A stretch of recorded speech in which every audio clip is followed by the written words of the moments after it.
Yashodanandana Jaya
Radheshyam Sundar ki Jai, Jagannath Subhadra Maharani ki Jai, Shri Shri Gaur Nitai ki Jai, Shri Prabhupada ki Jai.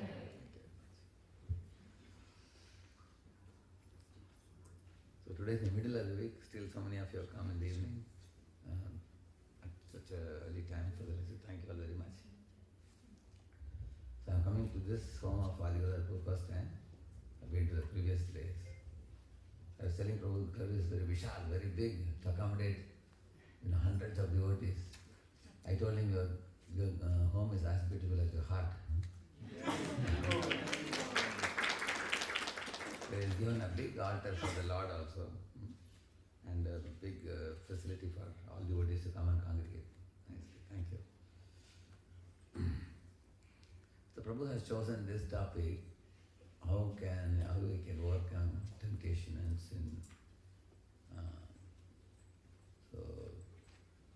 especially in relation to food, illicit sex, and social media. That's the topic for today. Don't get frightened. Huh? So sometimes,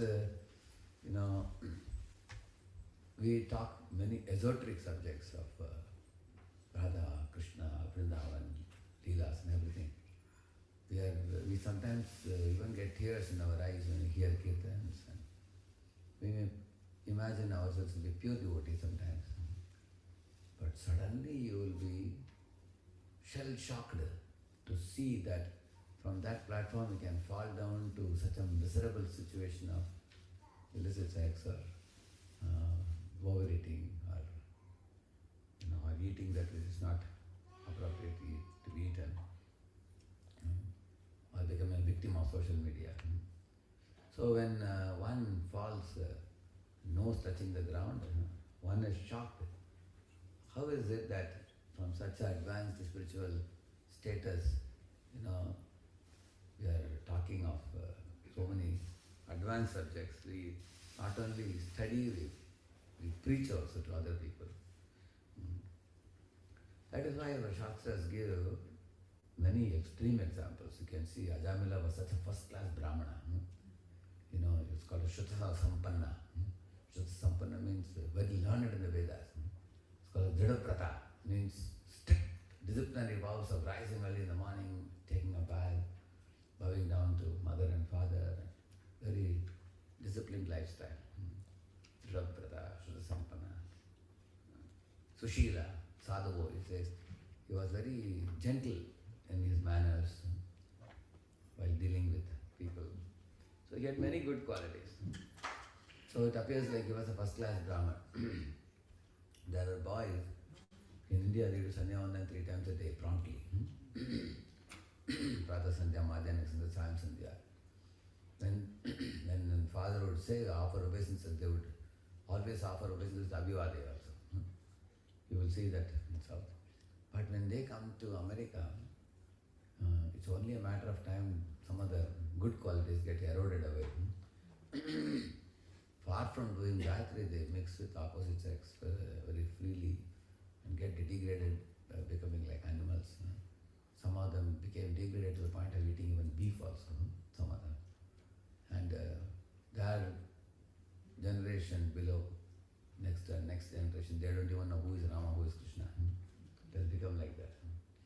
So one can fall from Brahminical excellence at any point of time if one is careless in spiritual life. That is the main point.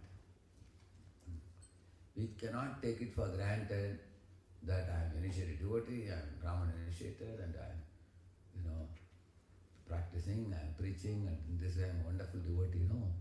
At the least expected moment, Prabhupada says, even on royal road there can be accidents. So we are not talking of some chota mota devotees. Even as big devotees, we can fall prey to these things. So no devotee, first of all, should be proud that I am so advanced that I am beyond any possibility of fall down. Nobody can say like that. Like in the Chaitanya Charitamrita, there is a verse that says, if one offends a Vaishnava, even somebody like Sholadari, isn't it? There's a verse that says that. Sholapani, it says, if one, even as great as Shiva, somebody is a Vaishnava, while committing aparadha, one can fall down also. Very great Vaishnava also by aparadhas. Actually, when we commit aparadhas, we are thrown out of association of devotees. And when we are away from devotees, Prabhupada writes in one place, Krishna plants material desires in the heart of such a person so that he understands his fallen position. And then he recognizes the value of Vaishnavas. Then he can again come back to Vaishnava association and deal with them respectfully and benefit from that association, rather than pick faults in everybody around. So first time when I read it, I was shocked. Why would Krishna plant material desire in the heart of a devotee? There is a reason for that. Because Krishna wants to save the devotee from committing offenses and instead wants devotee to commit sins. Why he wants to commit sins? Because if devotee commits sins, then only he will become humble. A proud so-called Vaishnava who offends devotees, in the assembly of devotees he will offend and hurt his soul very badly. Because offenses to Vaishnavas is called as Vajralep. And committing sins is called as Dhulilep. Right? One is like, imagine like if there's some dust in your hand, you can just wash it away. But imagine somebody takes iron rod and heats in the furnace and they put a line, that will not be easy to be removed, isn't it? The mark remains sometimes, the scar remains for whole life also, sometimes. Similarly, when we are in an assembly of devotees, those who commit offenses can be thrown out of association due to those offenses by Krishna's arrangement, and they commit sins and they come to their senses and they again return back to association. This is one reason why one may commit sins, one possibility. Another possibility is that if one becomes very careless and casual in attitude, then one is likely to fall down also, like Bharat Maharaj. Yodu Tyajandara Sutan Suhridrajyam Hridisprishaha Jahau Yuvaiva Malabat Uttama Shloka Lalasaha. In this verse, it is mentioned that Bharat Maharaj gave up wife, children, family, kingdom, elephants, horses, khajana, and in his palace, and everything he gave up. How? As one passes through and doesn't even look at it, one gets out of the washroom. Like that he renounced it. With great detachment. But then in the forest he became addicted to a deer, isn't it? So that is a warning call for all of us, that if we are a little careless in our bhajan, in our sadhana, then that can lead even a person close to the bhava stage to fall down. It was the preliminary stage of bhava, it is said. So therefore, the material world is, Prabhupada says, the danger must be there because we have put ourselves in a dangerous position. Like the Prabhupada writes in Kunti Maharani is one of the purports. So material world is a dangerous place. So while being in a dangerous place, we have to be careful. Correct, no? Like for example, you are standing in a railway line platform, you have to be careful when the train is going to come. Don't stand close to the rails or whatever. No? So similarly, you are walking on the road, you see an electric wire lying on the road, you don't put your feet on that. So we need a healthy fear. We don't say you have a phobia, but we should have healthy fear. Healthy fear is needed in order to steer through the rough seas of the material existence to go back to Godhead. So those devotees who are fortunate to be blessed with that healthy fear, no matter how senior, how advanced they become, they will never think, I am completely free from any propensity for falling down. They never think like that. They always think that I have to be cautious. So we should be cautious of Maya and conscious of Krishna. Now, Jada Bharat was cautious of Maya, and Prahlad was conscious of Krishna, always. Ambarish Maharaj, Prahlad, they were always conscious of Krishna. And we need to do both. Be conscious of Maya, conscious of Maya and conscious of Krishna, both. So that is what Krishna says, Dhaivi Yesha, Manamayi, Mamavaya, Dhuratyaya. By hearing that, one may get psychosomatic depression. First line, my Lord, this Maya is impossible to overcome, and who is certifying it? Krishna himself is saying that. And he is the master of Maya. He is saying that. And then second line is most hope-giving. What he says? Mahameviye prapadyante maya metam parantite. So we can come back to life again by hearing that. So he gives a hope. So which means basically he says that don't think you can overcome Maya on your own. Imagine if somebody caught a mosquito like this. Is there a possibility for the mosquito to come out? Like this you are catching, right here. Sometimes you try to catch, correct, no? Because it's roaming around. Sometimes you are already inside of a, what do you call it, that mosquito net. One mosquito has gone inside, so you catch it like this. Your idea is to come out and leave it, correct, no? Unless you leave it, the mosquito has no scope to escape. That is our situation. We are like this in Maya's grave. Only when Krishna tells Maya, hey, release this fellow, she will release it. Therefore, we should always be in Krishna's lotus feet. That is the lesson. So today I am going to share some PowerPoint slides with you for these three temptations, and interesting points we will learn what if we do we can rise above these temptations. Okay, what's one temptation you know is dangerous but still hard to resist? Anybody? Yes? M&M, is it? What is it? Phone. Phone, very good. Give her an applause. Ambika. Anvika, very intelligent, yeah. Then anybody else? Yeah? Junk food, very attractive. Junk food, you call it fast food. Fast to eat, slow to digest. So, see, food or scrolling, smartphone or gossip, flirting, these are, each of it is done when the food is eaten because of titillation of the tongue. Scrolling because of addiction. Repeated scrolling becomes, initially it starts like something like little playful, some relaxation to the mind, but eventually we become addicted to that. And the gossip also, rumor mongering, gossiping, or useless talk. These things, if we keep doing, we eventually become habituated. Very difficult to get out of that habit unless we observe our mind, observe our speech, and we associate with those devotees who are very sober and don't talk unnecessary words. So we will, like Mahaprabhu told Raghunath Das, what he said? Bhalana kaive, bhalana podive, hridete sarvada radha krishna sevive. Along with that he said, gramya varta nashanite, gramya varta na kahive, he said. He said, do not talk mundane things and don't talk like people in general, he said. And do not hear what they say, he said. Because mundane people talk about so many, they talk about politics, they talk about sports, they talk about cinema, they talk about man-on-man things, they talk about how to escape income tax.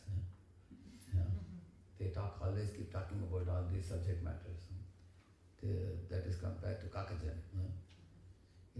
Sensuous topics or such kind of useless topics. And other one is Hansajan. Hansajan are always joyful to glorify the Lord. We were just talking in the car while coming. As soon as Ranath Maharaj had given one Srinivas Acharya, right? About 3.5 hours lecture, right? No?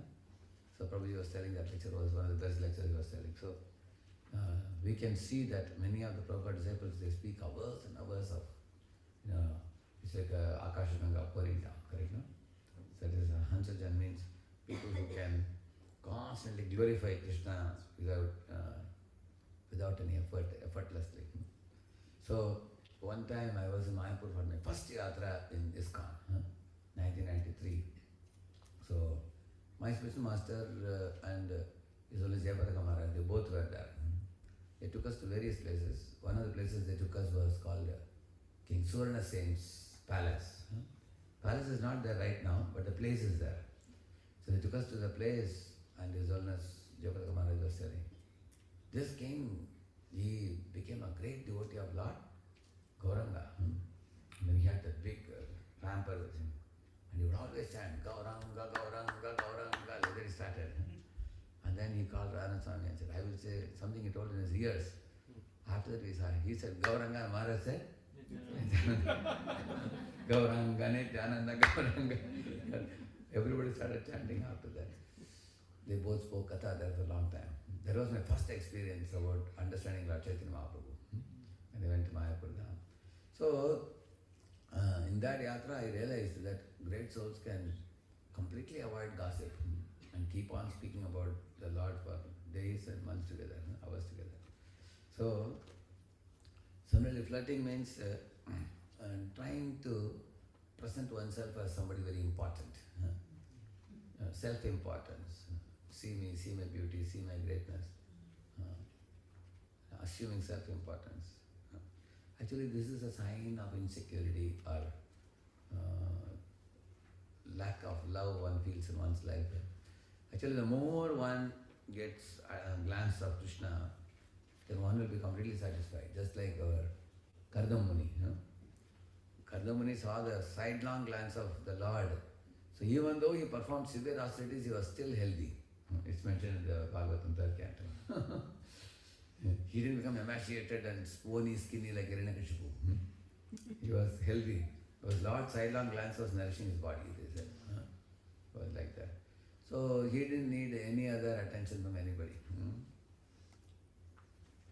So it's a universal challenge. Temptations affect everybody. But temptations can be managed. We are going to learn about some of the tools today. So, see, here is the definition of temptation. You say it's a desire to enjoy something harmful or urge to escape responsibility. Two different definitions are given here. Temptation means, like for example, a child wants to play all day long, but mom wants him to go to school. So going to school is responsibility. Just playing all days, one's own, escaping responsibility and having fun, correct? Now the child may go to school, but the child may be morose. Therefore, we should learn to be responsible and cheerful. So, like for example, getting up early in the morning, should we keep a morose face or a happy face? Happy face. Because Lord will see. You go to see the Lord, Lord will say, why are you having a sunken face or a hanging face? Be happy. Because Lord is always cheerful, isn't it? So, we should be responsible for rising well in the morning, chanting the rounds, reading, hearing everything. Very cheerfully we should do it because this is the right thing to do. We should be very jolly that I am doing the right thing in right association. For that we should be very happy because it's going to produce great results the time to come. So, on the other hand, if one is morose, that is due to feeling of deprivation. Oh, I am deprived from sense gratification. So, somebody was asking, who was that? It's one of Devamrit Maharaj. Maharaj, by leaving everything and taking to renounced order, don't you feel you are missing something? And Maharaj said, yes, you are right. I'm really missing something. He said, you know what is it? Suffering. He said. That's what I'm missing. And he said, what to do? If you want to hold on to suffering, you can do whatever you want. So, in this way,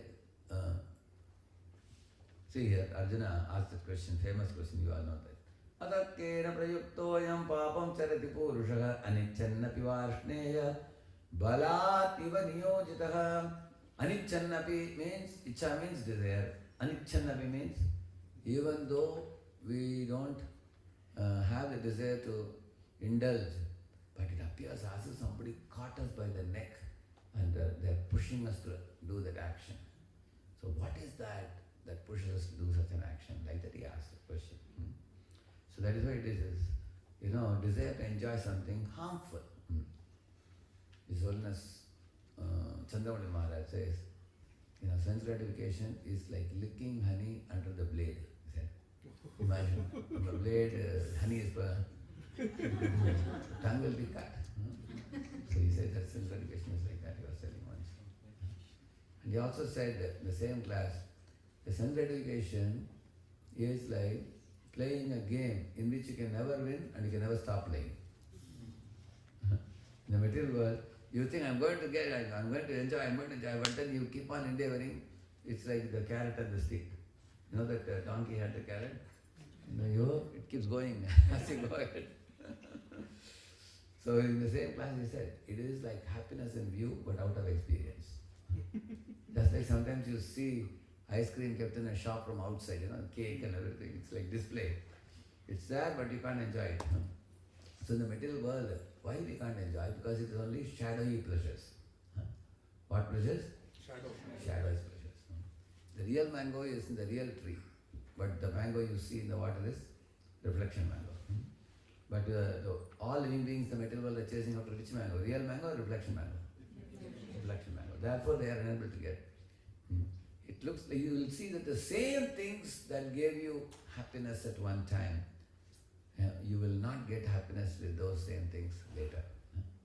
For example, the sweater that gives you great happiness in winter season. The same sweater somebody tells you, now you have to wear it in summer also. It's a punishment for you. You will not like it. Is it not true? In the same manner, you read 18.38 verse. So homework for you. 18.38. Prabhupada says, Vishayendriya samyogat yadadagre amridopamam pariname vishamiva Tat Sugam Raja Samsmitam.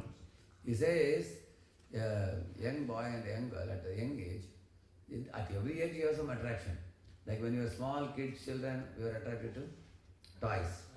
Correct, no? Like I was attracted to one particular toy in a shop, an aeroplane. I told my father, look at that. Green, yellow, blue, orange, all multiple colors, it's showing, it's making sound also. Father said, what is so great about it? I insisted, Papa, take us to the shop. We went in. Those days he said 2,000 rupees. Very costly toy. Big aeroplane this size. Father said, this is too costly to waste money. He said, this will break any time. I said, we should not waste money like this. But I was very much insisting, no, I like it very much. And my father said, no, it's getting late, we have to go now. I said, you go ahead, I'm going to sit here. I'm going to watch it. We can become so attached to the things of the world that we may even tell Krishna, bye bye Krishna, you go back. You enjoy in Goloka, I'll enjoy here. So, anyway, then my father said, okay, if you get first rank in the class, I'll give you the plane. So I was in 4th or 5th rank that time. I worked hard and went to 3rd rank, then 2nd rank. At last I got 1st rank. After 6 months. Then I ran with my progress report to father and said, Papa, I got 1st rank. He said, good boy, intelligent boy. I said, what intelligent? Aeroplane. Then my father realized, now you won't leave me now. He got that for me. And then 1 week it broke down after that. So, the point is, when you are a kid, you are attached to toys. When you are in teenage, you are attached to opposite sex. And then after you get married and beget 2, 3 children, then you are attracted to more money. You need more money now. You have to pay the bills now. Correct? That is why we begin with spills. Child is spilling stool and urine.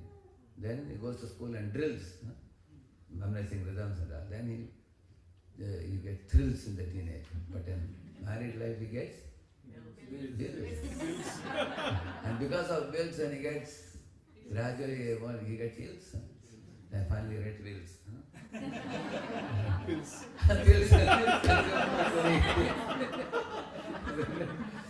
So now when you Prabhupada says that when in teenage you think man and woman are attracted to each other, but when they marry and after you get a few children you get, after that the old attraction goes away. Attraction gets diverted to child after that. Once they get a child, mother and father get attracted to child. And then later on the child grows up and says, you do your thing, I'll do my thing. Then the attraction also goes away. So in this way, in this world, what was attractive at one time is not attractive another time. Why am I telling you this? By knowing this philosophy, whenever the temptations come, we can preach to ourselves. What is attractive now will not be attractive later. You will see like that. Like for example, I am showing you a laddu. People will come running, Prabhuji, please give me. When you come near and see it is full of ants, you will run in the opposite direction. Isn't it? So, we have to know how the material objects of this world are pain producing. They are not pleasure producing. What we imagine as pleasure producing is only a figment of imagination of our own mind, which is called Kandutivan Manasijam Vishehe Tadhiraha. Radha says that. It is simply imagination. How many of you heard Prabhupada talking about this liquid beauty story? You heard that? Prabhupada saying that, right? No? Prabhupada narrating that. So of course he says that in the SSR book, but he once spoke also in the lecture also. So the whole idea is why Prabhupada tells the stories. American men and women, when they are assembled in Prabhupada's class, even to people like that, Prabhupada preached very strongly about the falsity of material enjoyment, futility of material enjoyment. Material enjoyment is simply cheating. Pleasure. It looks like chewing gum is very good fragrance, very taste in the beginning, and you put it within half an hour, it is finished. After that, there is no more flavor after that. So material enjoyment is like that. It gives a kind of quick, attraction in the beginning. Gulab jamun, you put in the tongue, how many hours can you enjoy gulab jamun? 2-3 minutes, it goes down the throat, it's transformed into something else after that. Correct, no? The taste is finished after that. So, Krishna said, what impels us to act is lust only, Arjuna. See, when lust is not satisfied becomes angry. Lust, one definition of lust is adamant desire for the prohibited. That's the definition of lust.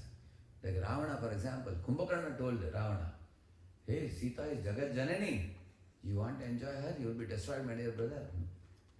But then Ravana insisted that you have to help me. Then Kumbhakarna said, you are my blood brother, so I will help you. But if I die in the battle, you should give back Sita to Ram. So when Kumbhakarna died, did Ravana do that? No. Then he sent his ministers, all ministers died. Then he sent Indrajit. Everybody was finished. Ultimately, Ravana was the one. He was so foolish. Vinashakale. Viparita buddhi means adamant desire for the prohibited. Finally, he got destroyed. Same with Duryodhana. You will see that he was given such a good opportunity that just give 5 villages. He was not ready even for that. He wanted to wipe out the Pandavas and rule the world. And the result you will see all 100 Kauravas are destroyed. Finished. So this kind of adamant desire for that which is not meant for us. So there are 3 propensities we have. One is lust, anger and greed. So lust purpose is tendency to catch. Ravana wanted to catch somebody's hand. So another man's wife's hand. That is tendency to catch. And lust, anger means tendency to beat. Hiranyakashipu wanted to beat up whom? You all saw Mahanarsinga Avatar movie? He wanted to beat up Prahalad, isn't it? And Duryodhana shows greed, tendency to loot. Tendency to catch, beat and loot. And all these 3 fellows were destroyed. You will see that. You see Ravana was destroyed, Duryodhana was destroyed, Hiranyakashipu was destroyed. Therefore these 3 are the viruses in our mind. And we may say that, oh, Prabhuji, I am not as bad as Ravana or Hiranyakashipu or Duryodhana. How can you compare me with those people? They are not saying, but we have those tendencies in some proportion. Those tendencies are there in our heart in some proportion. And to the degree we have that in some proportion, that degree our bhoga vritti is prominent. There are 2 vrittis, bhoga vritti versus seva vritti. So if you have these 3 tendencies, then the bhoga vritti is still there in us. So are we like Hanuman or are we like Ravana? So we have combination of both. Are we like Hiranyakashipu or are we like Prahalad? So we have both. So Prabhupada told in America when he came, I have come here to convert crow class people into swan class people. So at that time devotees asked Prabhupada, what are we? Are we swan or crow? So we are like swans with some black feathers also still. We have to remove those black feathers. That's why we have this seminar right now. Isn't it? You may wonder how can a swan have black feathers? Yes, some are white, some are black. So the black feathers have to be removed. So for this, Chanakya said a very basic life or civilized behavior rule. What are they? You will repeat this. Matravat paradhareshu paradravyeshu loshpravat atmavat sarvabhuteshu yapashyati sa panditaha. Saying a man should see every other woman either as a mother or a daughter. Like Prabhupada says in one of the lectures, you see every woman as a mother. If she is more elder than you, see her as a mother. If she is younger than you, see her as a daughter. And woman should see every man as a father or a son. That's ideal sight with which one should see. By seeing like this, one can overcome which of the 3 viruses? Tendency to catch the lust can be overcome. And paradravyeshu loshtravat. Don't put your hand in the pocket of another person. Treat that pocket like a garbage dump, he says. See, in garbage dump you put only, you don't touch. Anybody puts hand inside? You won't put. So don't put your hand in any other's pocket. By doing that, what you are able to overcome? Greed. Yeah, greed. So looting tendency is finished by that. And then Atmavat Sarvabhuteshu. You treat others as you wish to be treated. I am sure all of us want to be treated respectfully, gently. So then we have to treat others like that. By doing that, what do we avoid? Anger. We avoid anger. So we won't treat angrily because you know very well. Imagine somebody with a wide open mouth yells at you, how do you feel? You feel uneasy. So we also should not do the same. Correct? Huh? With others when we deal with others. So these 3 propensities are actually called mala. But yan nama shruti matrena puman bhavati nirmalaha. says. So the chitta becomes shuddha by the nama shruti, by hearing the holy name. So we have to cleanse the... So these are the different temptations, sensory, and food and lust and luxury. Emotional is ego driven, envy for a equal who is faring better than us, or revenge towards somebody who insulted us. And then the digital temptations like social media, and the ethical temptations like cutting corners and lying. So let us see. So you want to see this? Yeah.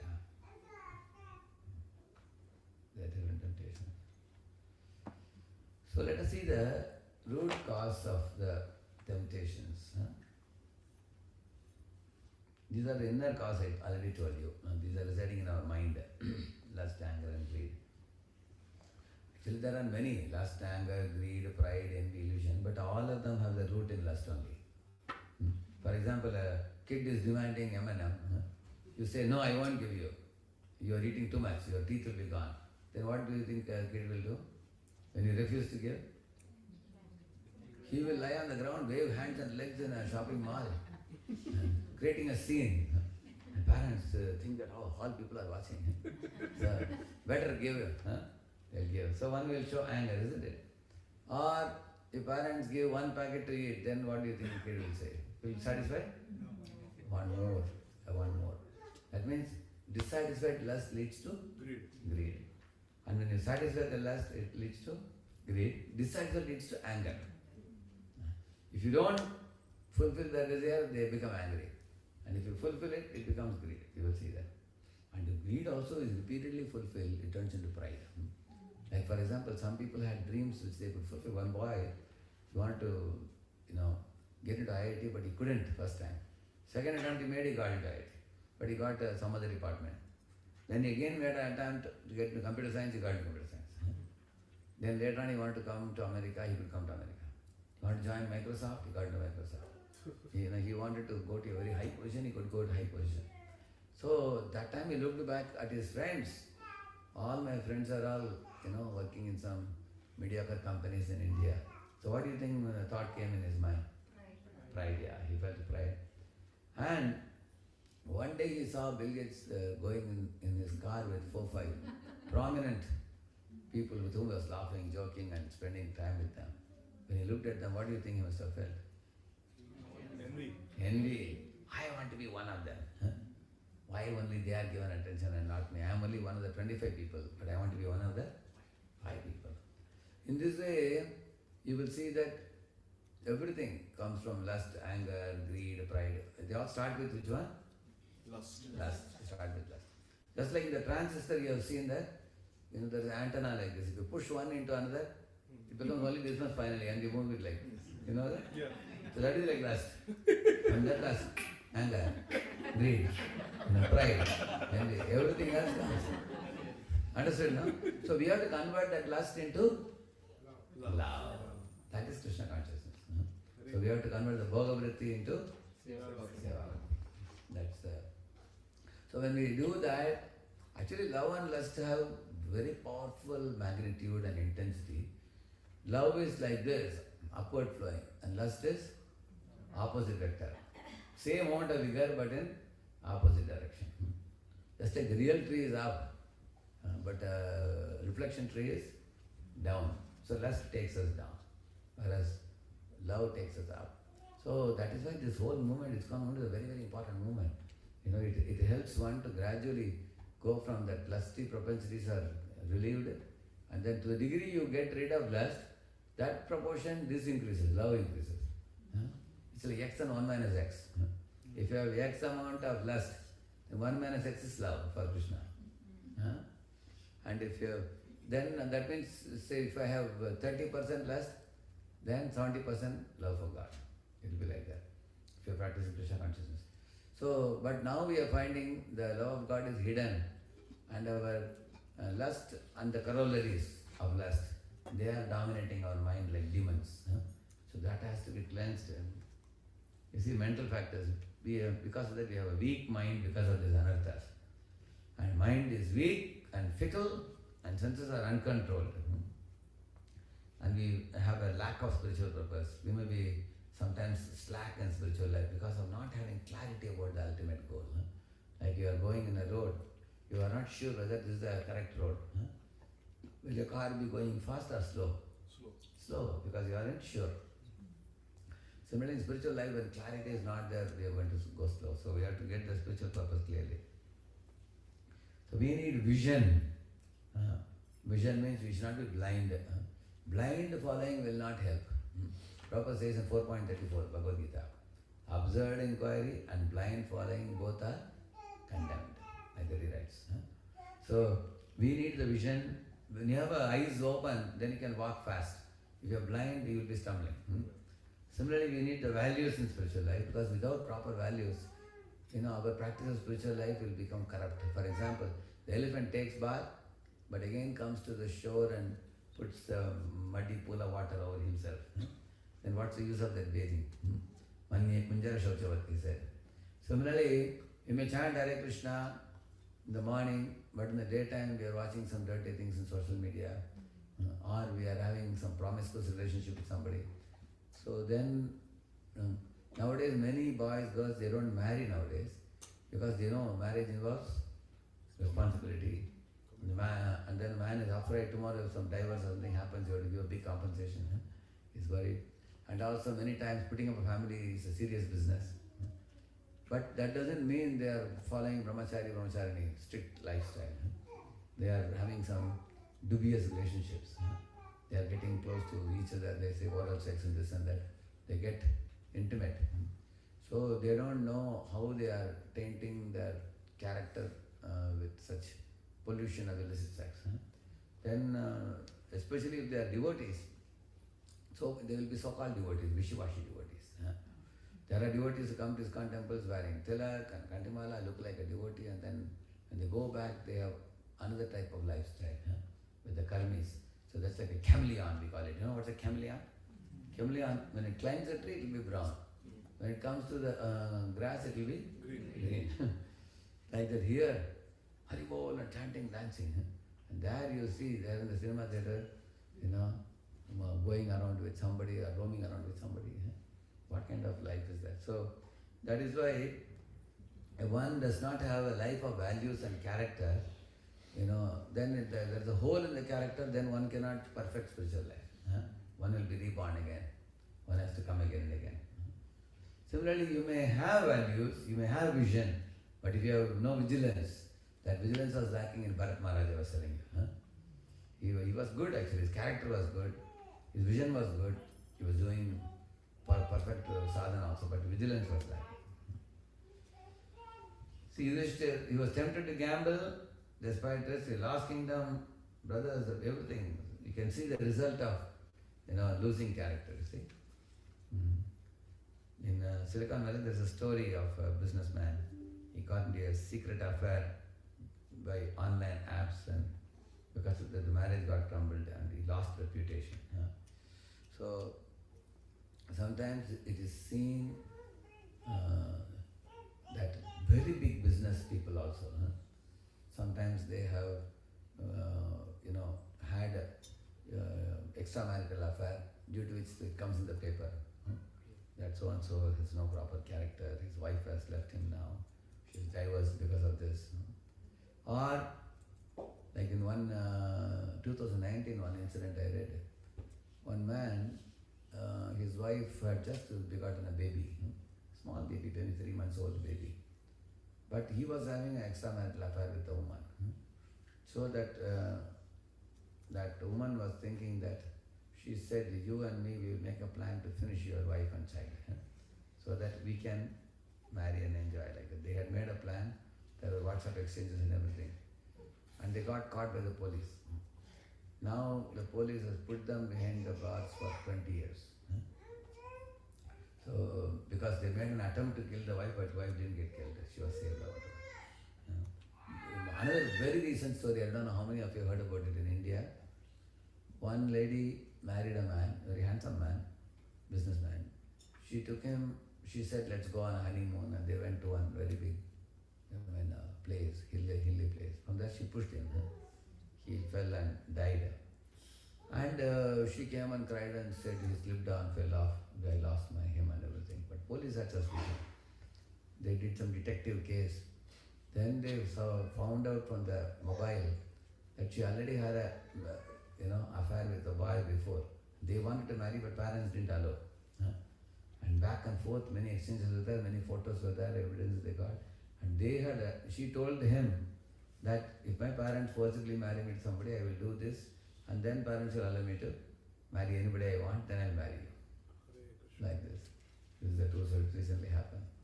So you can see that what all dangerous things are happening in the world like this. So we are in one sense saved by coming into this movement, this kind of movement, such a pure lifestyle. This is like Vaikuntha descended in this world. That's the kind of life we are leading peacefully. But otherwise, outside world is in a very dangerous situation now, because the social media has made people more and more crooked. They watch so many things. Like imagine, women are watching all these James Bond heroes, and men are watching many Hollywood actresses and all. Now, if a woman wants her husband to be like a James Bond, is it possible for every man to be like a James Bond? Or if every man wants his wife to be like a Hollywood actress, is it realistic? Is it realistic or idealistic? Idealistic. And that is why they are dissatisfied. Because they are imagining. And not only that, those people who appear on the screen to be extremely beautiful, I will show you one slide now very soon.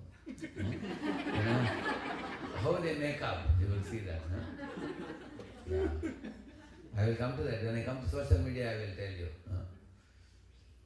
Is it too small or is it big enough for you? It's big. Yeah. See, here are some practical strategies to overcome temptations. Especially a man and woman should be loyal to each other like Ram and Sita, you see. Ram took Ekapatni Vrat, and Sita was perfectly chaste. Then only it's a peaceful family, calm family. They can be satisfied. If there is any element of suspicion comes between husband and wife, that family cannot be a happy family. It's one little doubt has come in character. It can become very degraded. One true story I'll tell you. There was one couple who had a tussle.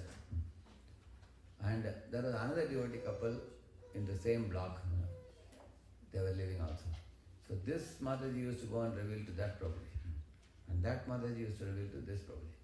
So generally we say the other side of the mountain is always Green. green. So she was telling her husband, look at you, how hard you are, how bad you are, look at him, how he is. And that lady was telling the same thing to her husband. See, for another man to be very kind to you is very easy, because he doesn't have to handle you and you don't have to handle him. You are in different family. We all become bad guys only when you have to handle somebody. Isn't it? They were doing like this, and over a period of time, suddenly both the ladies found that the other man from whom they were taking some guidance, some shelter, some sympathy, they were sort of looking at them with a bad eye.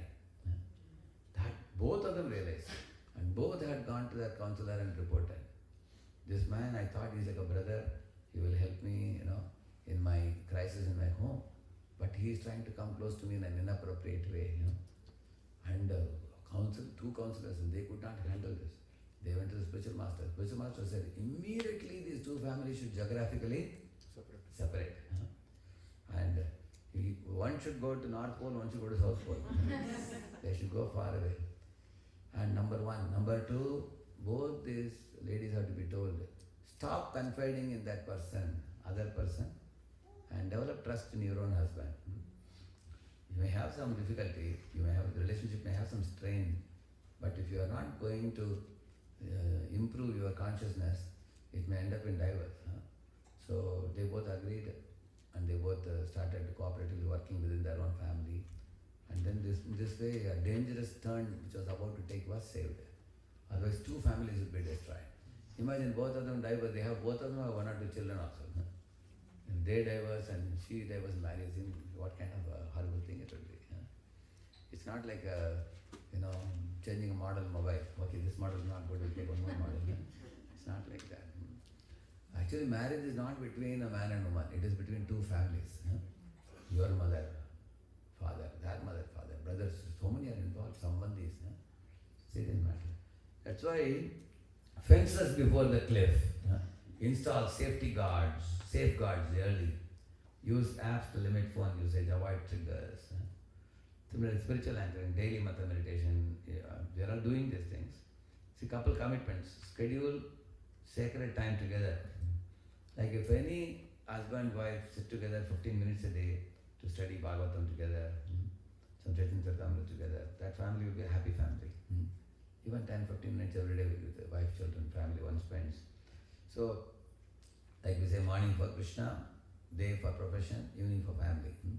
One has to take out time for these things. Otherwise, husband is busy in his world, wife is busy. I saw one picture where both husband and wife went to park so that they can sit and talk about the family. But both of them got into their own smartphones. He is watching his phone, she is watching her phone. So, and see, one more point is mentioned, be honest about the struggles. So, one should be honest that, I was about to commit a mistake, but I realized it's a wrong thing, I will be careful. Actually, how the mistakes happen, I will tell you. In the Vedic times, there was a Maryada. Like for example, we brahmacharis, we call all the women as Mataji. And they have to treat it like mother. In the same manner, a married man treating a woman, one should not cross that Maryada. That's where the problems come. But sometimes the educated ladies and educated men, they sometimes think that, hey, we are all modern people, we are not like traditional women, supposed to be within four walls and covering the head, what kind of thing it is. We are more modern and, like one Mataji, she was a karmi before they were devotee. So at that time, a devotee man married her in caste, the same caste. And she said she has a dozen boyfriends in the college. And she is calling husband for a party, and husband went for the party. He saw what kind of friend she has. Husband was a serious devotee. And of course, eventually it took her many years to become a devotee. The point is, the Vedic culture is very protective culture. It preserves the character, purity, is protective. You may be educated lady or educated man, but we should not cross the Maryada, means the line, Lakshman Rekha. If you are going to cross that, everything will be spoiled. Your family will have disturbance. Because women are possessive about their husband. If they see that the husband is actually showing more affinity for some other woman, it will get complicated after that. So that is why it is said there are people who were careless, and later on to repair the problem within the family became difficult. So that is why here he says, be honest about. And the long-term vision, consider what kind of partner, parent and person you want to be. What kind of life partner for the wife or husband you want to be. What kind of parent you want to be for the children. Like one American boy wanted to join Boston Temple. I asked him, what about permission from your mother and father? He said, what are you talking? When I became 13, they said, get out. Now you have to stand on your own leg. You are a grown-up boy. Because he said, my mother brought some children, and father brought some children, and they both got some children. My children, your children, and our children. So they have 12 to 14 children in their home. He said. So here he said many people have divorced several times and married. Sometimes a dozen times also sometimes. Sometimes the same person they have married twice and divorced again also. So it has happened like that. See, there are conservative families which have remained pure and loyal also. Husband and wife loyal to each other. But otherwise, if the goal is only materialistic goal, that family will not last for a long time. See, for example, when you are a young boy and girl, at that time, the enjoyment you get, is it possible the same type of enjoyment you can get after 40 or 50 or 60? What is your body at the time? So, therefore, if one has a spiritual goal, then material body, maybe look ugly, the material body become fat, or one may have many material responsibilities. You do it as a service to Krishna. It doesn't become burdensome for you. If you have a spiritual outlook. But somebody with a material outlook, they will say, this partner is not able to satisfy me. Get rid of this partner, get another one. Correct, no? you do like a new model mobile, a new model car like that. That is why we should have a long-term spiritual vision. Actually, between the age of 25 to 50, the husband and wife are allowed to come closer to each other and beget children, raise the children in Krishna consciousness. After 50, Panchashubodha Manam Braje, they are spiritual partners, like Devahuti and Radhamani, or Malaya Dvaja and Vaidarthi. So, when the wife sees that the husband has developed a higher taste in spiritual platform, she will consider her husband like a guru, and then she will follow his path, and both of them have a very bright future awaiting them. Prabhupada says the next 20-25 years, 50 to 75, if they lead a dedicated life, they will be able to attain the same perfection what sannyasis can attain. So identify the challenges. What is one temptation we face as a couple? Like for example, when one has to go to office, like nowadays women have to go to office, men also have to go to office. And office, many men are not sense-controlled sages. Many people are not proper in behavior. There are low-class men like dogs. Wherever there is opportunity to misbehave with a woman, they will do it until they are slapped or whatever. So that is why one has to be very careful to safeguard one's purity and sanctity by keeping one's dressing modest, by keeping one's behavior modest. Like for example, if somebody is not dressing modestly, like for example, if a lady is a widow, for example, she wears a very light, simple white saree they wear, correct? And they don't, they wear that kind of dress. Why? Because she's a sadhvi, correct? Same manner, one is 60, one is 70, one is 80.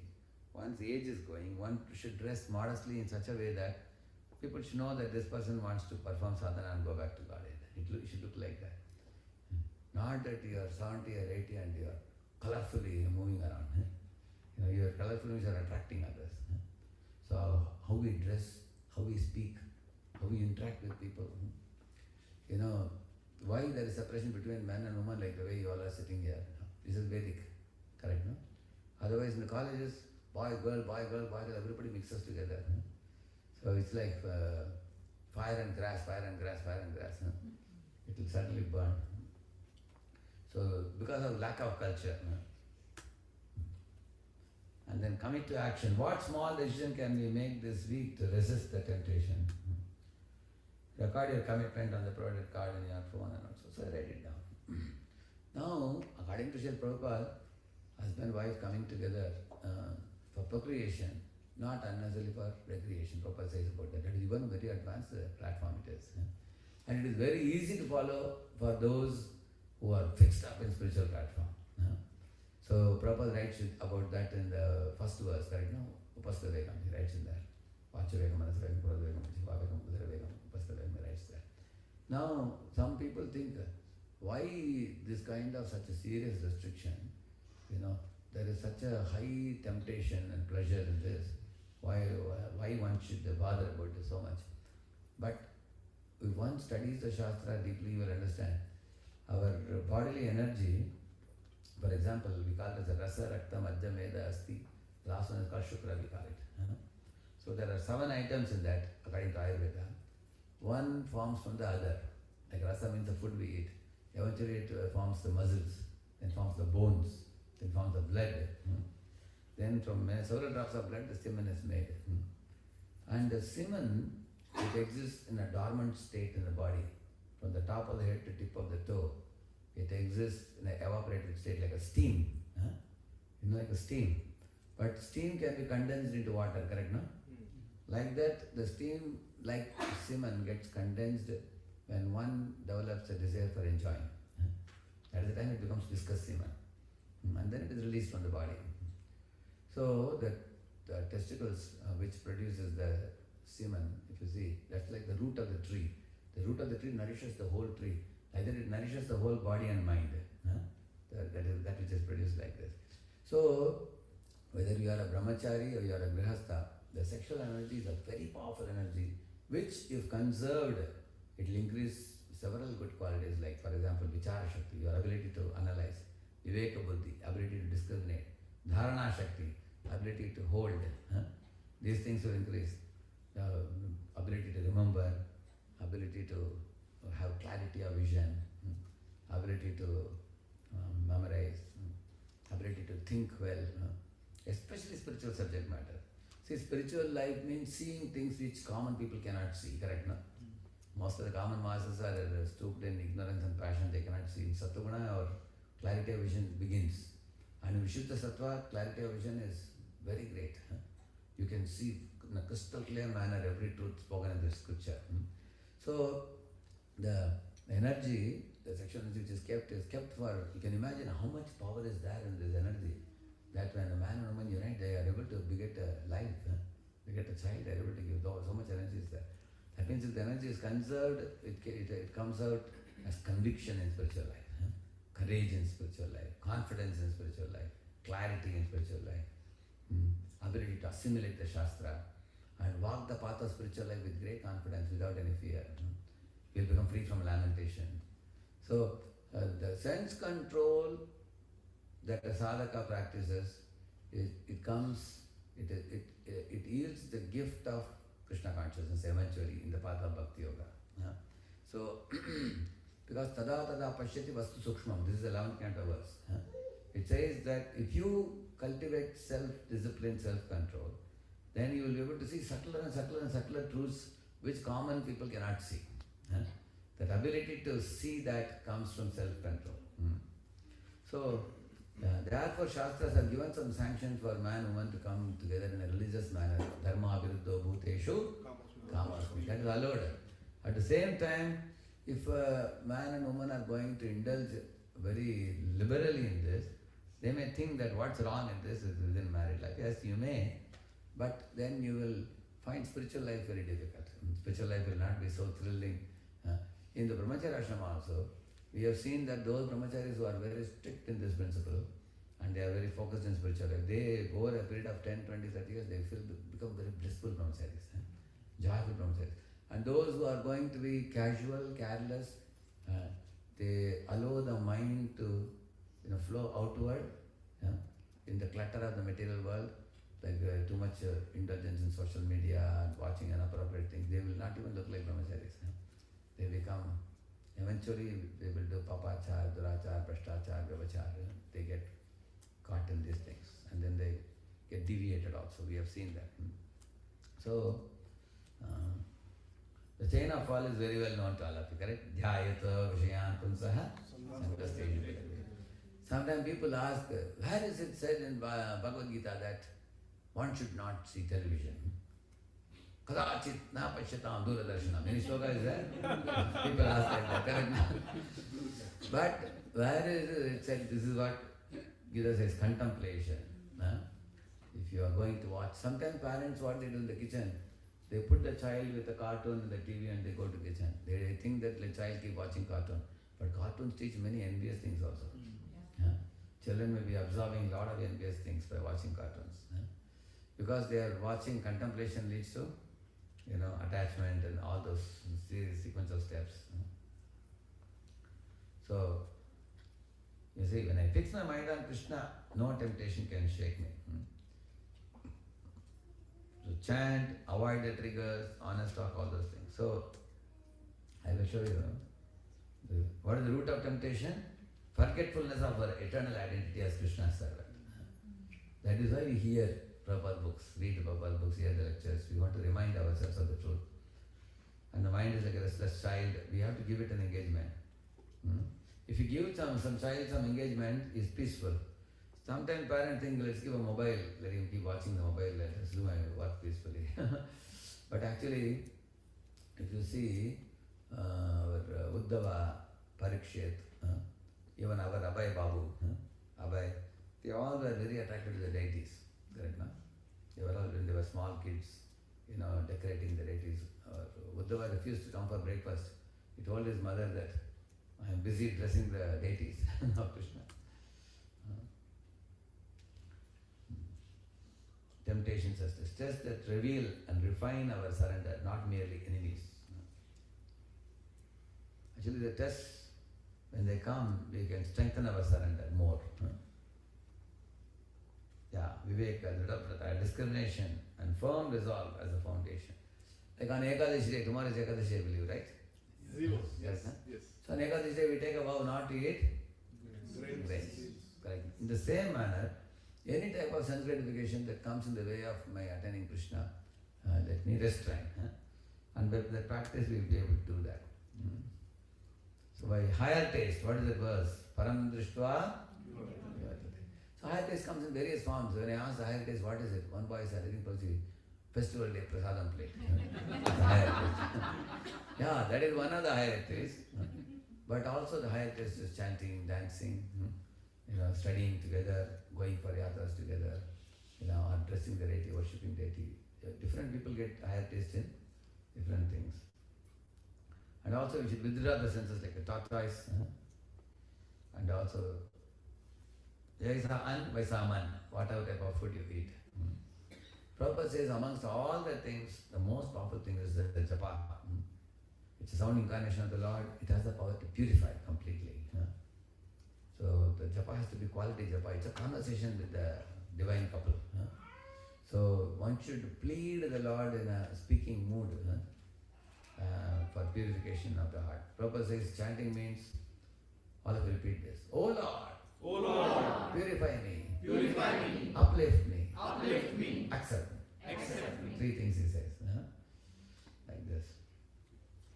So non-negotiable time means early morning hours. Peacefully sit down and chant. Lit up a lamp in the puja room and sit with the Lord and spend time with the Lord.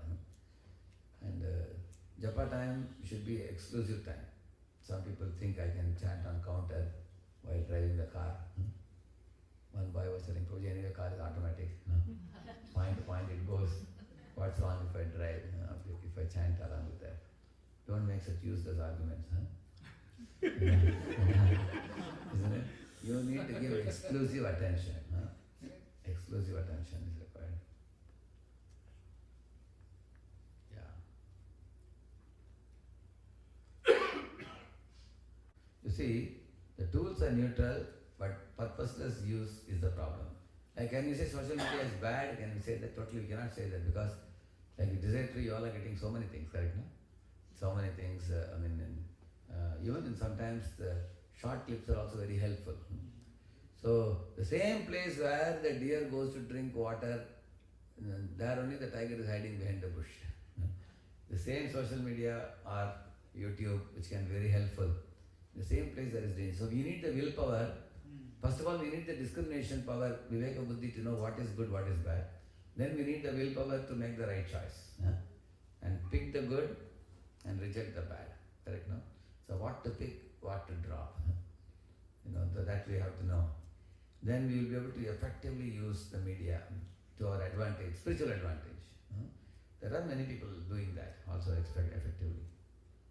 Another point is mentioned here, convert sense energy into service energy, you see. Kama Krishna Karmarpane, you heard that? Krodha Bhakta Dveshajane, Lobha Sadhu Sanghe Harikatha. Lobha Sadhu Sanghe Harikatha. Then Moha Ishtalabha Vine. Mother Krishna Gunagane. Nita Karive Yatayata. What is saying? You have lot of passion in your body. Drain your passion by stirring sweet rice. Like Gaurango was cooking. You have seen that? Such a big patela he cooks. You cook like that, your passion will be drained. Or his Holiness Dhanavir Maharaj says, lift Sankirtan boxes. Put it in the bus. Take it, go out and do Harinam Sankirtan. So drain your bodily passion by physical activities in Krishna's service. Similarly, Krodha, if any of you have great anger, one boy asked this question to Chandra Maharaj in Pune. Maharaj, if I tend to be always arguing, what to do? He said, argue against atheistic scientists. He said, like Prabhupada argued. Like that. And lo, if somebody is greedy, being greedy good? Yes, be greedy for Harikatha. Lo sadhu sanghe Harikatha is saying. And then moha ishtala bhavene. In this world, people are chasing after mirage like objects. Chase after Krishna. He's saying. And Mother Krishna Managane, he says, if you want to be intoxicated, just be intoxicated in chanting and dancing like Gaurnitai, how they are dancing like that.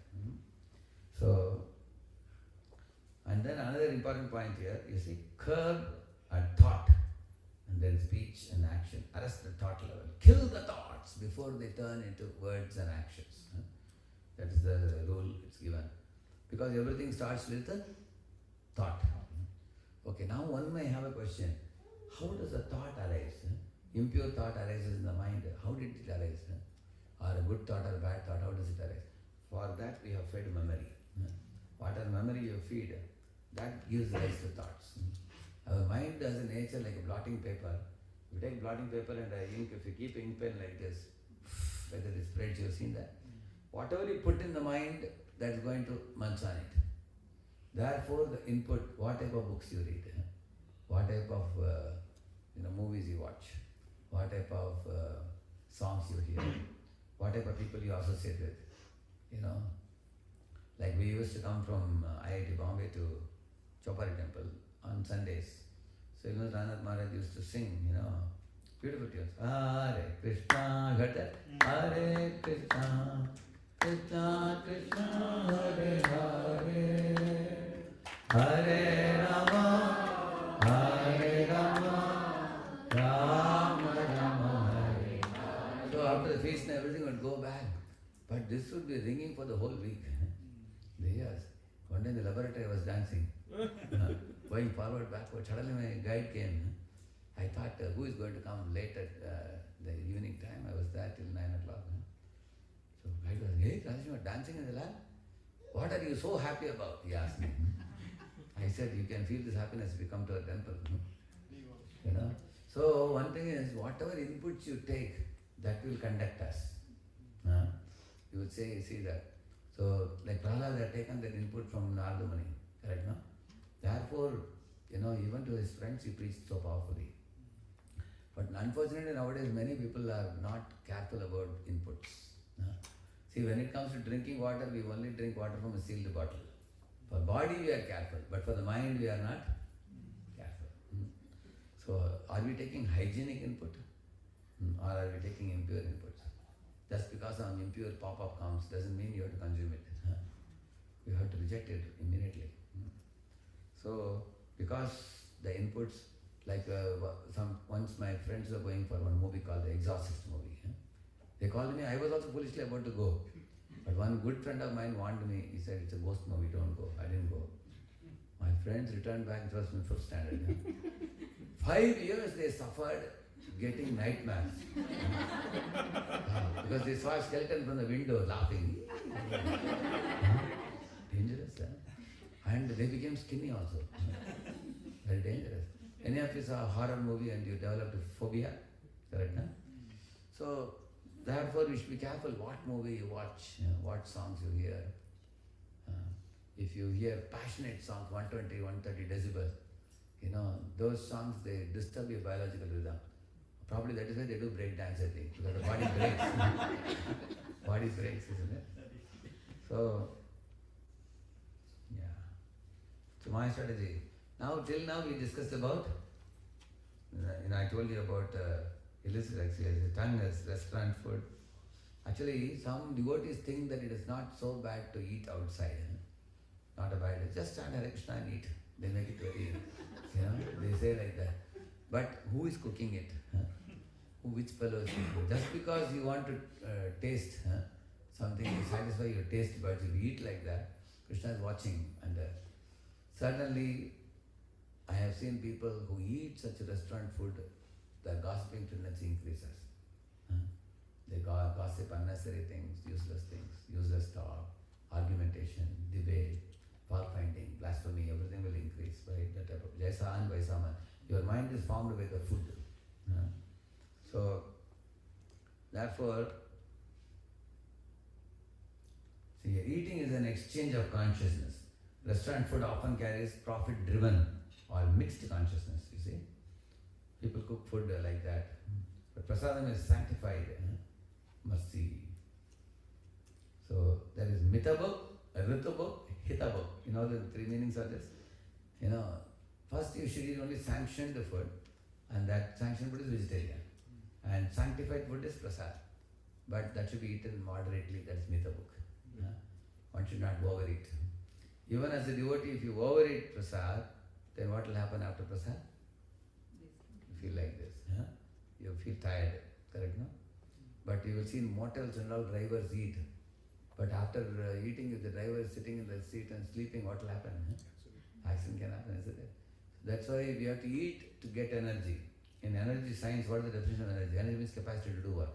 That means after eating prasad, what you should do? Seva. Correct. The purpose of eating is to do seva. And one shouldn't eat and go to sleep immediately. That means one is overeating. Some people take too much and later on they realize, oh, I have taken too much. I asked the fellow, why did you take so much? He said, Puja, I was afraid it will get over. Don't worry. Ritu means in every Ritu, you know that season. Seasonal foods are there. If that is eaten, it's very healthy. And Hita book means you should eat to have a healthy body to serve. Don't get obesity by eating junk food, and then you have to, only seva you will do is to maintain your body. See, always plan ahead. When you are going out of station, there are prasadam you can make and carry. Like when we both travel, the first day morning we carry khichdi. And for the first day, sometimes evening also we can carry khichdi, correct, no? Morning 10 o'clock one khichdi you take, and then evening 5 we can take. Then one more day I have to travel. We take chapati and papaya halwa, correct, no? That lasts for 4-5 days it lasts. Also something called kakra. How many of you know kakra? That can last for 1 month also. Yeah, it's very tasty also, it's very good. Available in GV also. So in this way there are many items which last for many days. Devotees can take, and you make it a point to eat only what you carry and don't eat outside here and there. Keep prasadam ready. Travel prasadam kit. And see ingredients and consequences. Garlic, onion, meat stock, especially in America, you have to be very careful when you're buying anything. These are lower modes. There's karma involved. And also when you go to sometimes some new people's homes, you're cultivating them, they will ask you to eat. One Mataji was telling, she went to a donor's home, one lady, who used to give for daily dress. But that lady said, Mataji, please eat in my home. But she's not a devotee. Not devotee means she's such 1 or 2 rounds she's standing. She was just standing 1 round, very new lady. But she still hadn't given up meat. So this Mataji was wondering, how can I eat anything in her house? Isn't it? Then what happened then? After that, Mataji said, okay Mataji, I already finished my lunch and come, she said. Then she said, okay, at least I'll give you fruits, she said. Then she went to the fridge and took out some fruits to cut the fruits. This Mataji immediately called our temple. We have Indradev Information Center, we have one person. She said, please check with Radheshyam Prabhu, emergency call. I ran to the booth. It's I asked, who is that? What do you want? Prabhuji, I am in a great predicament. She is going to cut the fruits and give me.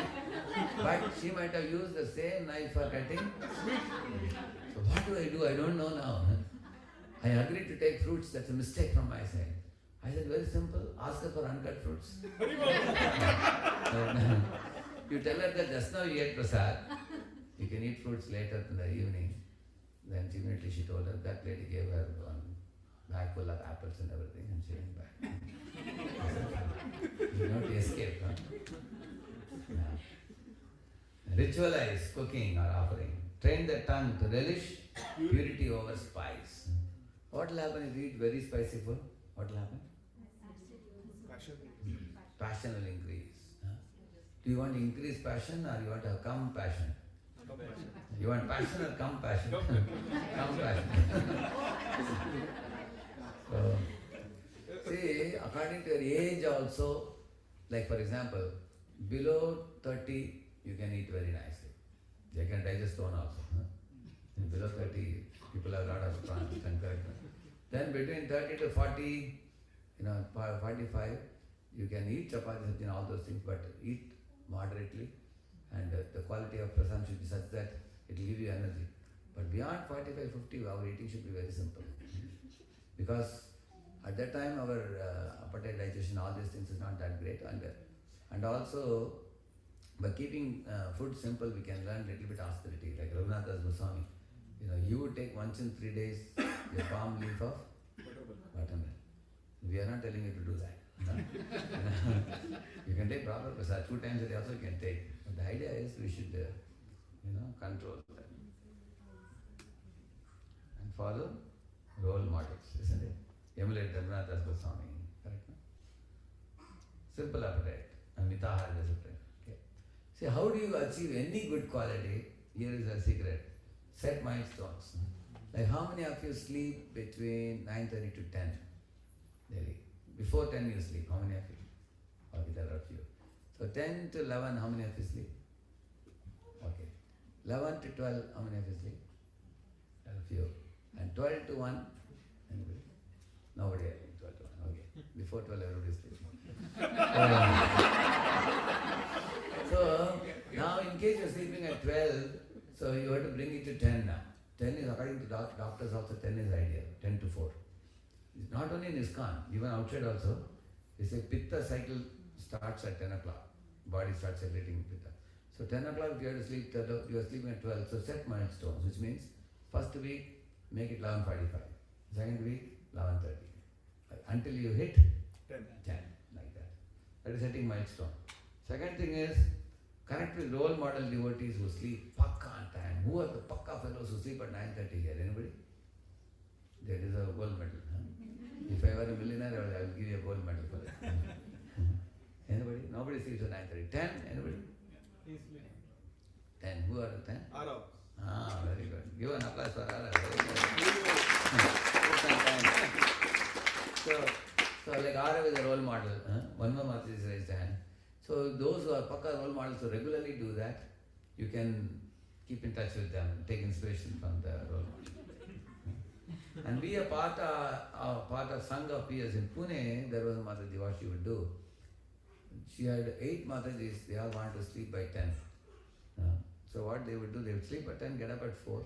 And morning 4 o'clock, when one lady would get up, she would call the other Mataji. And third and fourth. Finally, she will get the last call, will come to her. That means the loop is complete. Wow. All of them have gotten up. And in case call is not coming, she knows somebody slept off. Isn't it? Isn't it? See, this I told you many things. Look at this lotus. See, the lotus is using the keychad to rise above the surface. It doesn't. Have you ever seen the lotus going down into the kitchen and saying, I am in a muddy pool of water? It doesn't say that. Similarly, you may be born in even a Asura's family like Prahalad. But Prahalad came up like a lotus, correct, no? He emerged. Similarly, you will find that Prahalad or Bhishma or Akrura, they all lived in very bad environment, ambience, but they remained pure devotees. Similarly, in a household situation, husband, wife, and like mother, father, multiple people, all may not be devotees sometimes. But in that event also one can be a serious devotee. Like a lotus comes out. Also the lotus faces the sun. And who is compared to the sun? Krishna. Krishna Surya Sama, correct, no? So as soon as the lotus faces the sun, the lotus opens and releases fragrance and honey also. Honey for the bumblebees and fragrance for everybody else. Similarly, a devotee, by connecting with Krishna, your good qualities come out. And by not remaining stooped in mud of materialistic lifestyle. So let us rise above the materialistic lifestyle and blossom like the lotus. And also let us cultivate detachment like the lotus leaf, which never touches. Similarly, responsible lifestyle with detachment. So this already I told you, these things. So mental fasting, strictly God imagination. Practice stopping erotic thoughts at inception. Actually, the mind imagines more than what there is. Don't allow the mind to go erratically in the wrong direction, dreaming. Instead, dream like Akrura, who was entering Vrindavan. It's called Akrura Manorath. We have Bhautik Manorath, there is also Akrur Manohara. So we should cultivate which Manohara? Akrur. And then guard the inputs. Avoid triggering movies, music, books, chats. Control eye contact and media. Eyes are the vent for lust, so through eyes it enters. So one has to safeguard one's senses. Sublimate via intense seva, like preaching, kirtan, temple service. Channel your energy to constructive seva. Those devotees who are 24/7 busy in service, they have no room for opportunity for this. And accountability and confession. In any kind of fallen consciousness happens, we should confess, have a trusted mentor, guide, take help, and make a check time to time, like checking of our consciousness, transparency. So these are practical things we can do. This is about social media. I'll go a little fast now. See, social media, modern Maya's potent weapon, isn't it? Engineered dopamine means you get some kick and you see it. It hijacks your attention. And so useless connection. Look at this lady, suddenly she realizes she has missed her flight. She was sitting with the social media. She lost her flight. Alas, flight has gone. I forgot to board the flight. So, it steals your time. It steals the Vaishnava's most precious resources. What are Vaishnava's most precious resources? Time, mind. Mind, Krishna says you should give to whom? Yeah, he says manmana. But instead of manmana, we give to social mana. Isn't it? So, and then time and precious human life, everything is lost. You see? So, the problem is not the tool, but aimlessness. Apply the principle of intentional, which means use the tool safely, carefully. That's the point. See, this boy, how he degraded it mentioned here, you see. Innocently, Rohan began with simple curiosity. During study breaks, he started. Then gradually he got addicted and lured into reels, challenges and meme culture. Eventually his emotions became manipulated by jealousy. Oh, my friend, he got so many likes. I got so less likes. He got 500 likes, I got only 20 likes. So he developed jealousy. And he developed restlessness. How I can beat my friend down? And I can also get so many likes like him. Many boys, girls, they upload things and they want likes. And they develop that attention-seeking nature. You see? Dissatisfaction, despite having enough. See, every one of you sitting here, God has given you so many gifts which you are not utilizing fully. Instead, you are comparing with others, and that causes a lot of burning of the heart. You will see that. Like once Guruji told 3 disciples to go and fetch this jackfruit leaf, dry leaf. They went and came back in the evening with empty hands. Guruji asked, why are you coming back with empty hands? One of them said, one fellow is selling it because he's crushing it and making a powder as a medicine. So he says, if you want the leaves, you have to pay. Another disciple said, one fellow is combining the leaves and making a leaf plate. And he said, 1 plate is 1 rupee. So I had to come back, I didn't have money. Third fellow said, one lady was ready to give dry leaves for money because she's using it as a fuel in a furnace. Then the Guru told them, just see, even a dry leaf is not useless. How can you be useless? Then they understood that everybody has inbuilt some unique talent God has given. Somebody has a musical talent, somebody has interpersonal talent, somebody has a philosophical talent, somebody has a sports talent, somebody has a mathematical talent, somebody has a linguistic talent, somebody has spiritual talent, correct? No? Everybody has some talent. No? Somebody has feeling for eco-friendliness and environment. So identify what talent you have and don't compare yourself with others. You nurture what you have already. Some people use it as an escape route. If examination is there tomorrow, today you keep on watching reels, so I can forget the exam. It's like ostrich burying the face inside the ground. Imagining there is no tiger behind. Like that. See, academic downfall, mental fatigue, spiritual emptiness, that's what this fellow felt. See, now earlier he was stressed, now he is crying now. This happens to many children. So this is the story of this Esena O'Neill story. She was actually at one time having 2 lakh YouTube subscribers and 6,000 Snapchat followers. She was a very big influencer, but she quit social media in 2015 and admitted that it's harming her mental health. She is crying now, you see below. Earlier she was smiling, now she is crying here. See, after quitting, see, so this is a very important side. What she is saying, social media is not real life, it is real life. She understood that. She fully exited Instagram, YouTube, Tumblr, everything, Snapchat. 2019, she briefly returned to Instagram to a new account and she posted a moderate photo. Just take a look at her now, how she looks. She's the real photo of her. 2000 followers. Now she remains largely offline because she wants real life now. So otherwise, many times people, I will show you when it comes to that. So how the mind hijacks the mind, we have shown that. Mental impact, moral impact, spiritual impact, multiple types of bad impact it has.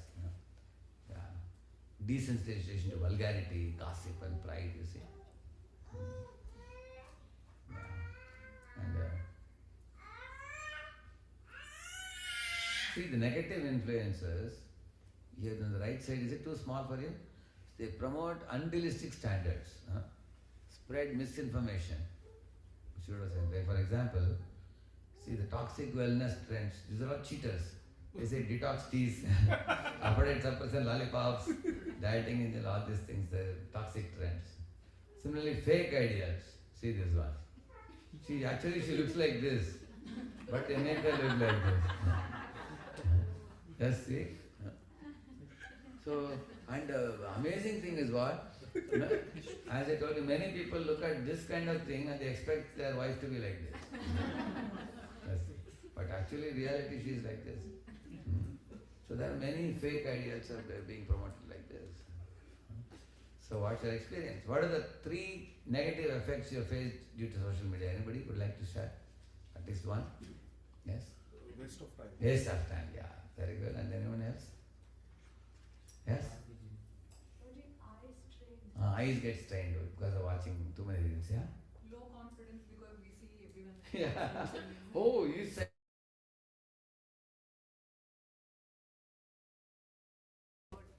Exactly. You were intending to do something good that day and time gets lost and you lose your focus. And then? Garbage in.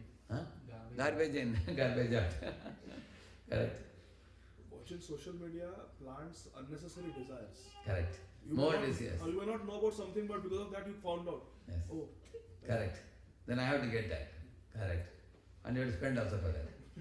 Correct. Correct, that's true. So it's a disease. So let us discuss the cure now. What is the cure? First thing is to accept that you have become influenced. I am becoming addicted. What is the proof you are addicted? The moment you get up in the morning, you open social media. That means one is addicted. Some people wonder, why no notifications have come? They wonder, sometimes they call a friend, why you are not sending anything? They become addicted to it, you see. Yeah. And then recognize the patterns. Your mood, time, focus, everything is getting lost. So in this way, recognize it. See? Define your why. Before logging on, seva, preaching, urgent coordination. Think about it. Why am I going to social media today? What am I going to do there? Think about it. Curate aggressively. Follow Krishna conscious sources. Unfollow materialistic contentious accounts. You can unfollow, correct now? Yeah. You can say no to them. And then hard boundaries, no phone during sadhana. How many of you keep your smartphone far away when you are chanting japa in the morning? That's how we have about almost 8 of them. Applause for this devotee. Very well. Which means this applause indicates that others also should try for it. Correct, no? See, morning you keep the phone in the locker, lock it up, and then you tell all your people that please don't expect me till 9 or whatever. Till 8 or 9, I don't use phone. So whatever you want to, in case you want to send a message, you send, I'll reply later.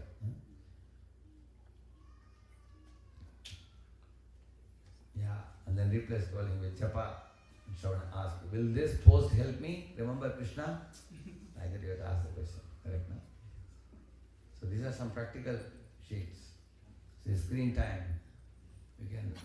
These are also practical. Check daily usage. Set app limits. Focus. And also replace, don't just remove.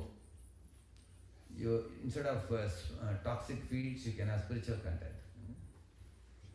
And offline engagement, like sports, for example, it's very important to go out in the nature, go close to nature, the sunlight, the walking on the grass, taking fresh air, real conversation, playing outdoor. That is much more better than just sitting and scrolling all the time. See, no phone first or last 30 minutes of the day. See, before going to sleep, if you made a phone call to somebody and yelled at somebody, then you can't sleep peacefully. So therefore, better avoid at the last part of the day. Hear some nice shloka or katha and then go to sleep. Isn't it? And this fellow has how many phones? Or two or how many? Three. One more. I think you need one more for the other ear also, I think. Right? But that lady is smart. She's saying no, you see. So now you can decide, see, power of good association, bad association. You see? See, good habits, regular exercise, healthy eating, reading daily, meditating. Bad habits, snacking on junk food, scrolling on the phone, watching too much TV, procrastinating, you see? So, you can see the difference. Yeah.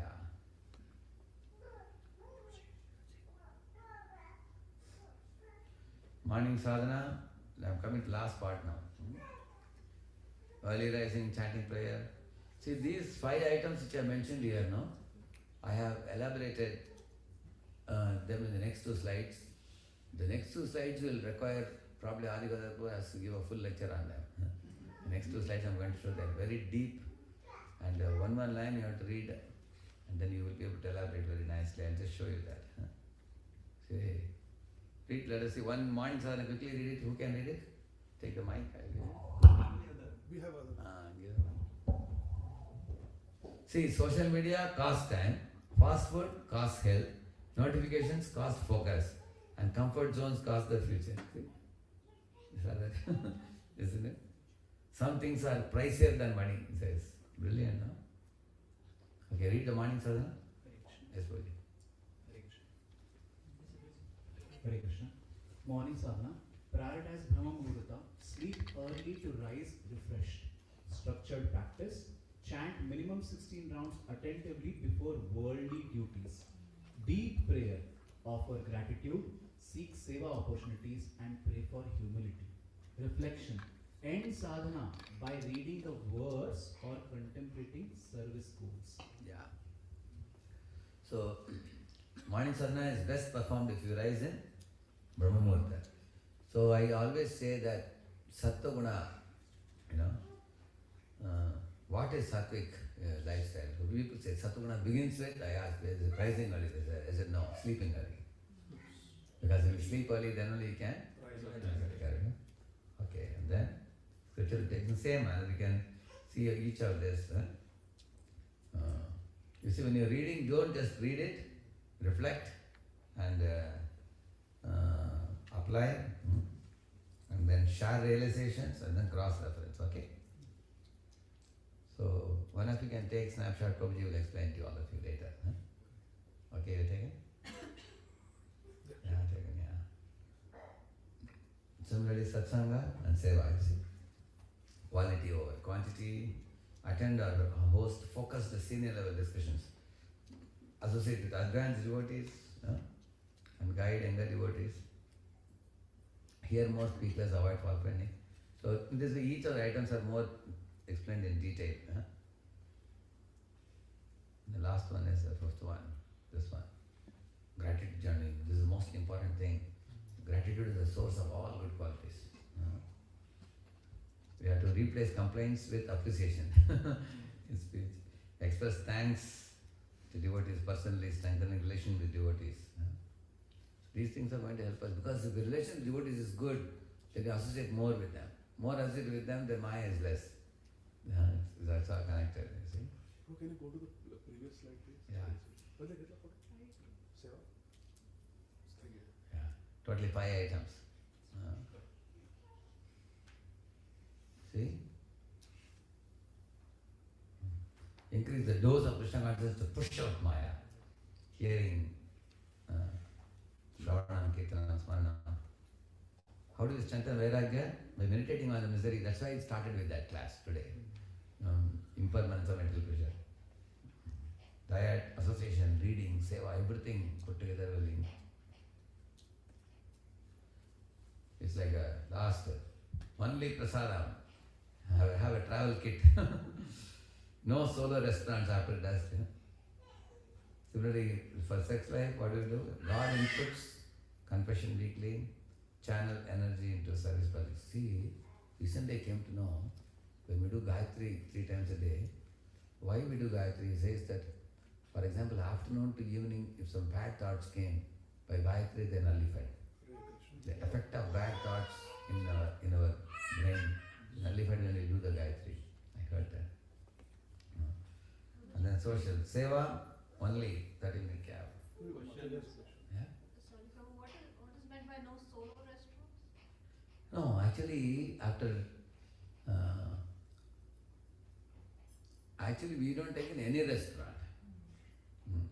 Actually, sometimes we have a tendency, people, even devotees I have seen, they generally think that it is not that bad to eat outside, provided we chant Krishna's name. Now, after dusk it says here, but actually why only after dusk? Even in the day we should not eat. But why it is saying after dusk? People do this when they return from the office. When people return, sometimes devotees think that it's not so bad to, like there are devotees who even buy biscuits and other things from outside and give to children also. They think it's not that bad idea, we can just stand direction and take it. But a lot of karmic things go into the food. So this is just sloka references are given here. You can read this at your leisure.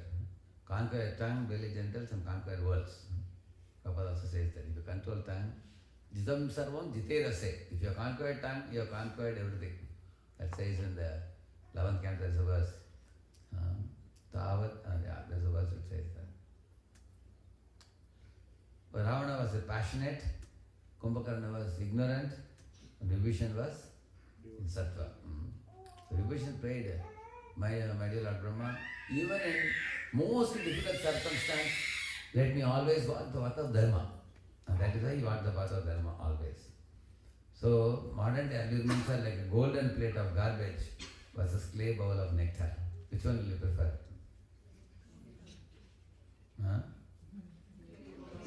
Clay bowl of nectar. Krishna consciousness is like a clay bowl of nectar. But modern day allurements are like golden plate of garbage. These are our role models. Bhaktivinoda Thakur, Raghunath Das, and all his devotees. Sri Prabhupada ki.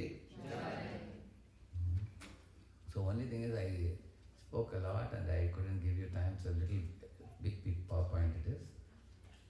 But evening tomorrow, where am I going? Tomorrow evening, Gita Wise. Oh, that's right. If any of them had questions, they can send a WhatsApp message to you, I think. Okay. You can gather and send me. I generally reply. I can give a video reply or a text reply to you and you can give them. Okay. All right, no? Yes. In this, what we discussed today, Yes.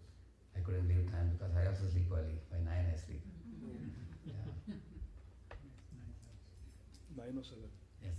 And tomorrow Ekadashi also. Sri Prabhupada ki. His Grace Radheshyam Prabhu ki. Jai. His Grace Shri Gopal Prabhu ki. Jai. His Grace Shri Vaishnav Sharan Prabhu ki. Jai. Hari Bol.